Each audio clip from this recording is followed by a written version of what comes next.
They say you can hear them at night off Highway 177 on the wide open stretch of prairies just south of Ponco City.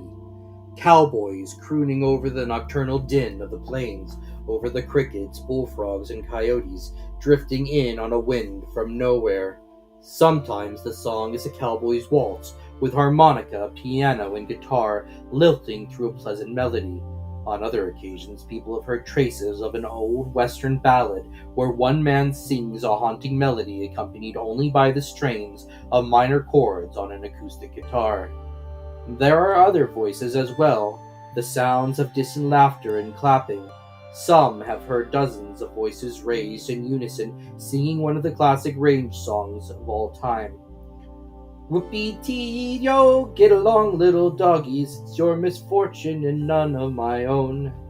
The distant sounds of this mysterious hoedown have been heard for about a half a century now.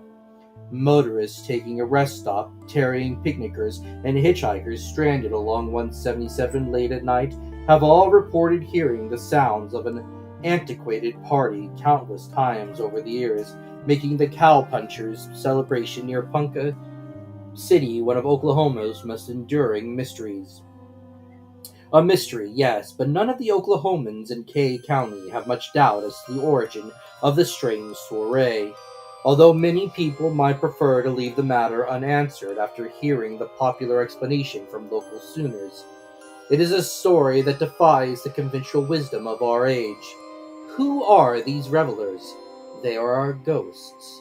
And not just any ghosts, for the sound of the hoedown are always heard in the same area, off Highway 177, just south of Ponca City, the exact location where the legendary 101 Ranch used to be.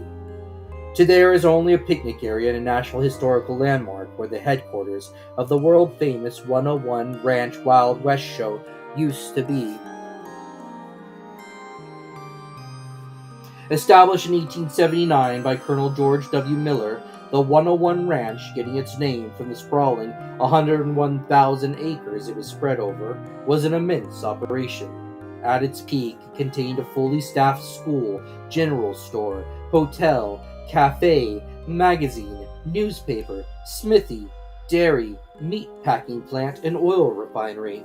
Home to about 3,000 American citizens, the 101 Ranch was one of the biggest ranching outfits in the West. George Miller's three sons took over the ranch when the colonel passed away in 1903. It was under the management of his three sons that the 101 Ranch became famous across the country.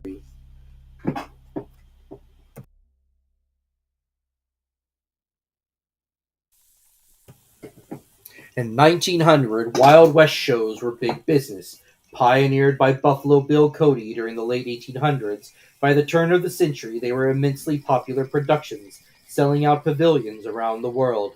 The Millers drew from the talented hands they had working for them, and by 1905 put together what was considered to be the greatest Wild West show in the country. Its very first show was a roaring success, and the 101 Ranch Wild West show maintained its popularity for over 2 decades, traveling across the United States and even across the Atlantic to Europe. They were good times for the Millers. Money was coming in. Everyone wanted to be in their production, and their three-story white stucco ranch home, which they called the White House, became a meeting place for every colorful character that whirled a lasso in the state of Oklahoma. The brothers' splendid ranch headquarters was almost always packed with the best showmen from all the Wild West shows proliferating it across the state. Celebrities such as Pawnee Bill, Buck Jones, and the cowboy philosopher Will Rogers were regular at the White House. It was said that every weekend the sounds of merriment coming from the Miller Ranch could be heard for miles around.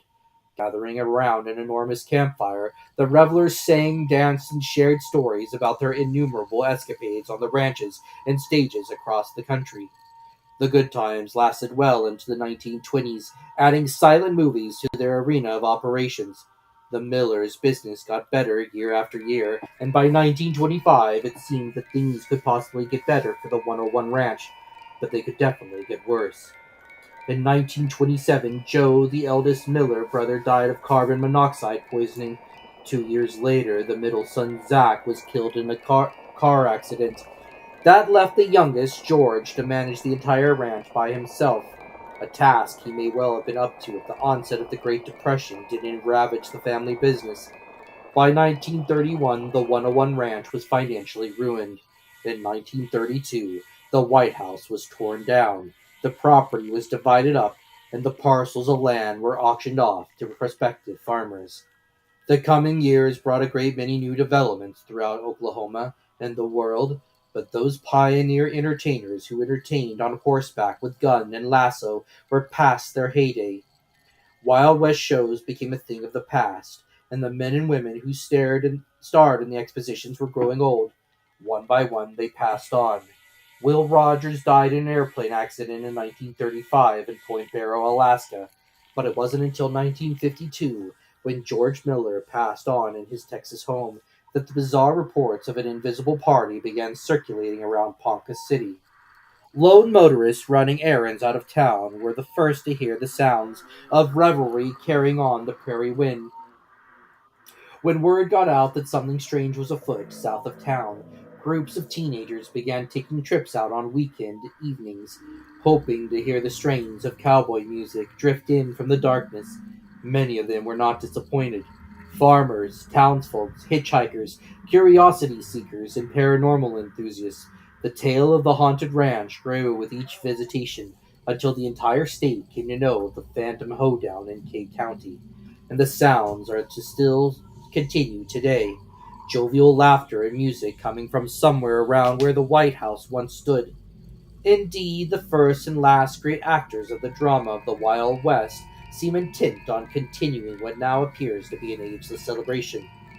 Who knows? Maybe in the spirit world they inhabit, the buffalo still roam over the Great Plains, the American Indians are fierce and free, and the range is still open all the way from southern Texas to the cattle towns of Kansas. Or maybe they're living in an eternal present where there are still throngs of people willing to pay good money and sit in a pavilion to watch them reenact the romance of a time when the West truly was wild. Whatever the case, the party that began almost 80 years ago continues, testament that not all ghosts are tortured, moaning souls, obsessed with the injustices of their earthly years.